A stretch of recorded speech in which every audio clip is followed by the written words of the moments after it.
You're crouched in the tall grass, your breathing ragged, your muscles trembling.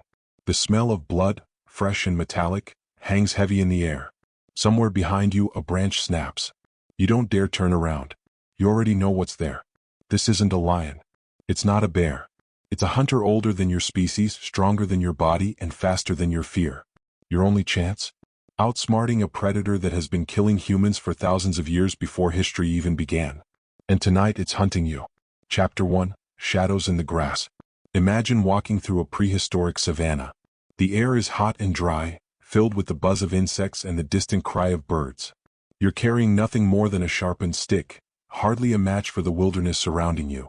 Your tribe is half a mile behind, gathering roots and berries.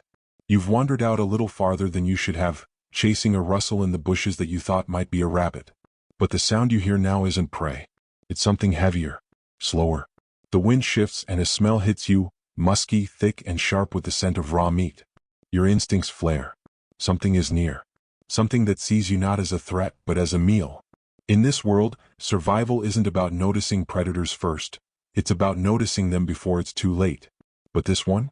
This predator moves like smoke, slipping between the grass without so much as a whisper. You glance to the side and see nothing, yet your skin prickles as if you've just stepped into cold water. This creature has been hunting your kind for generations. It knows your blind spots. It knows the moment your attention drifts. Fossil evidence tells us these predators didn't just stumble upon humans, they actively sought us out. They learned how to follow us, study us, and strike when we were at our weakest. For early humans, this meant constant vigilance. For you, right now, it means your heartbeat is pounding in your ears, drowning out the rest of the world. There's a flicker in the corner of your vision. A shadow gliding low through the grass. And then, silence. You stop moving. Every muscle in your body locks. You know what's out there now, even if you've never seen it before. This isn't a scavenger or a curious animal. This is a hunter, patient, precise, and perfectly designed for the kill. Your ancestors had no guns, no steel blades, no walls to hide behind. Just courage, instinct, and whatever they could grab before the teeth closed in. The question now isn't if it will strike. It's when. Chapter 2, The Perfect Killer.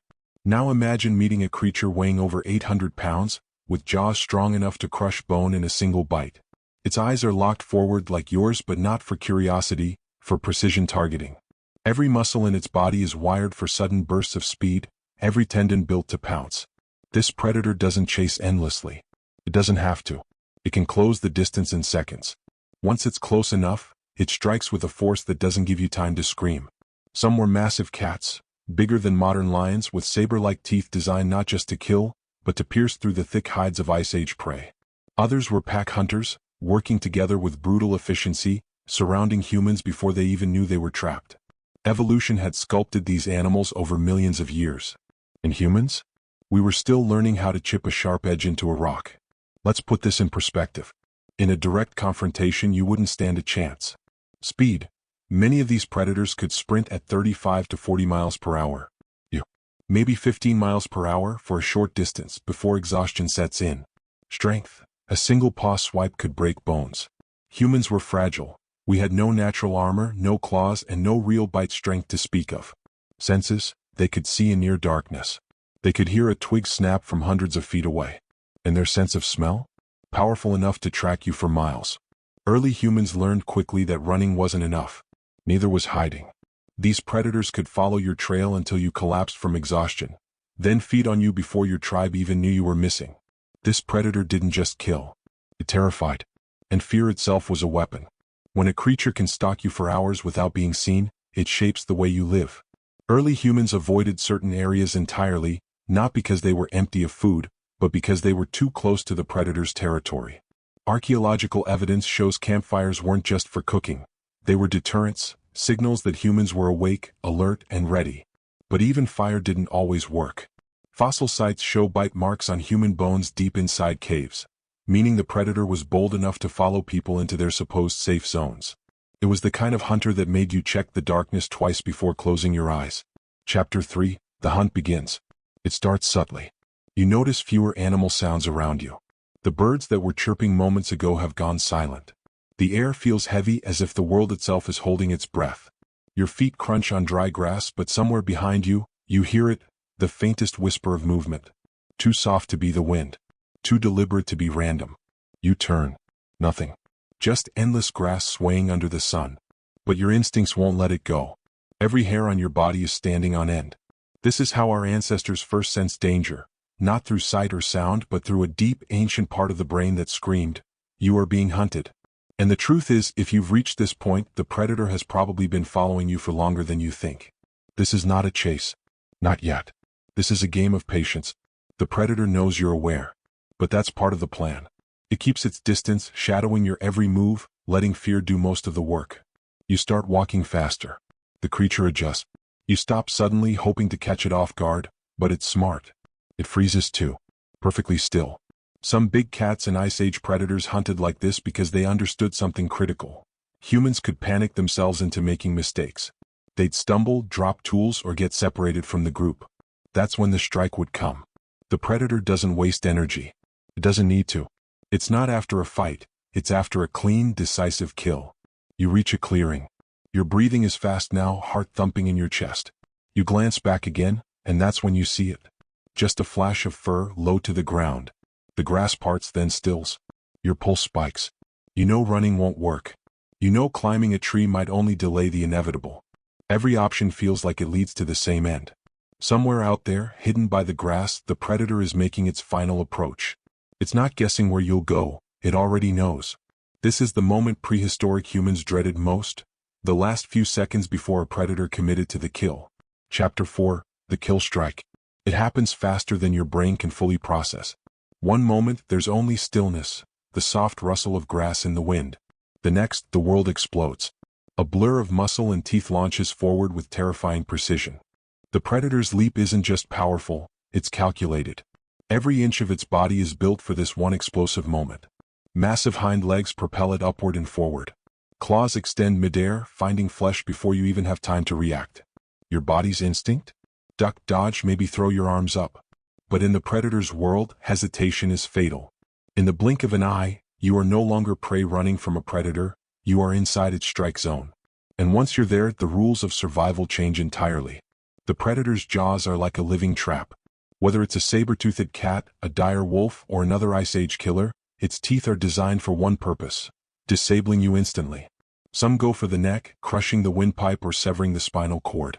Others aim for the head, delivering a bite so powerful it fractures the skull. Humans, without thick hides or dense fur, are frighteningly easy targets. Archaeologists have found skulls of our ancestors with clean puncture marks, evidence of precision bites that killed in seconds. And here's the cruelest part: the predator often doesn't eat right away. It will drag the body to cover, away from scavengers, before feeding. For the hunter, there is no rush. For the hunted, there never was a chance. When the kill strike is over, the silence returns, but it's not the same silence you heard before. The birds are still quiet. The wind still moves through the grass. But now there's a strange stillness, almost like the world has acknowledged the predator's victory. For the rest of the human group, the danger isn't over. The predator may return for more, or its kill may attract others. This is why early humans lived in constant awareness. A single lapse in vigilance could erase someone from the group in less than 10 seconds. It's hard to imagine today, but for our ancestors, the kill strike was a fact of life, an ever-present reminder that in the ancient food chain, we were never truly safe. Chapter 5, Outrunning Death. The instant you survive the first lunge, by sheer luck or quick reaction, your body takes over. There's no thought, no strategy, just movement. Adrenaline surges, muscles fire, and your legs propel you forward faster than you knew was possible.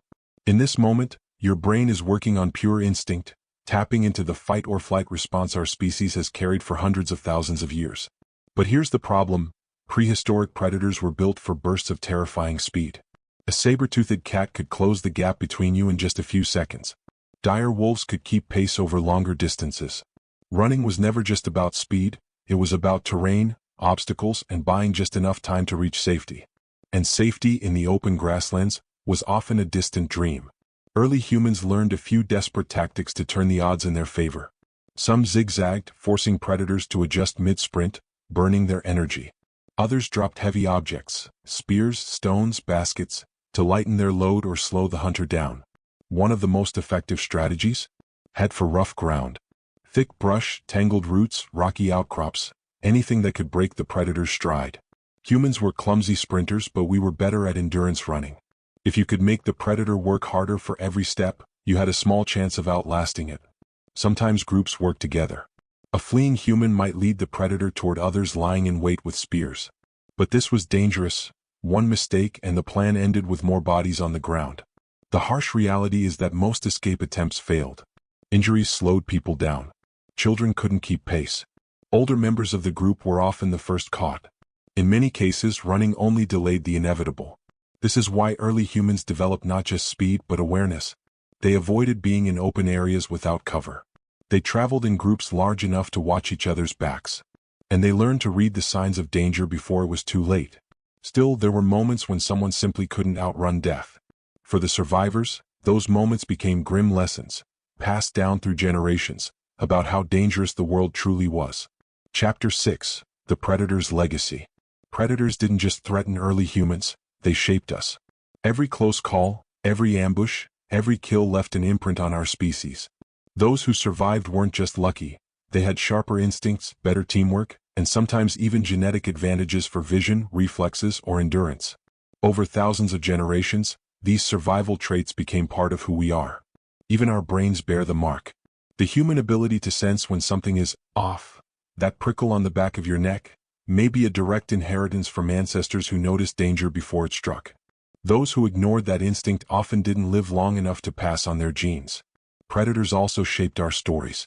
Long before written language, early humans told tales around the fire, not just for entertainment but for survival. These were warnings disguised as myths. Creatures with glowing eyes that hunt in the dark, monsters that wait in the tall grass, spirits that punish the careless wanderer. While some of these tales were exaggerated over time, their core was rooted in real encounters. Passing on this knowledge kept future generations alive. Fear, in this sense, was a survival tool. Even today, many people feel uneasy walking alone in the woods at night, a shadow of the very real danger our ancestors faced. Over time, humans turned the tables. We learned to track the hunters, anticipate their movements, and eventually hunt them in return. Spears became deadlier, traps more sophisticated. The same predators that once stalked us found themselves being stalked instead. Yet, in a strange way, the predators that hunted early humans may have been one of our greatest teachers. They forced us to innovate, to cooperate, and to think ahead. Without them, human evolution might have taken a very different path. Their legacy lives on, not just in our biology but in the way we tell stories, the way we prepare for danger, and the way we respect the wild. In a sense, we carry them with us even now.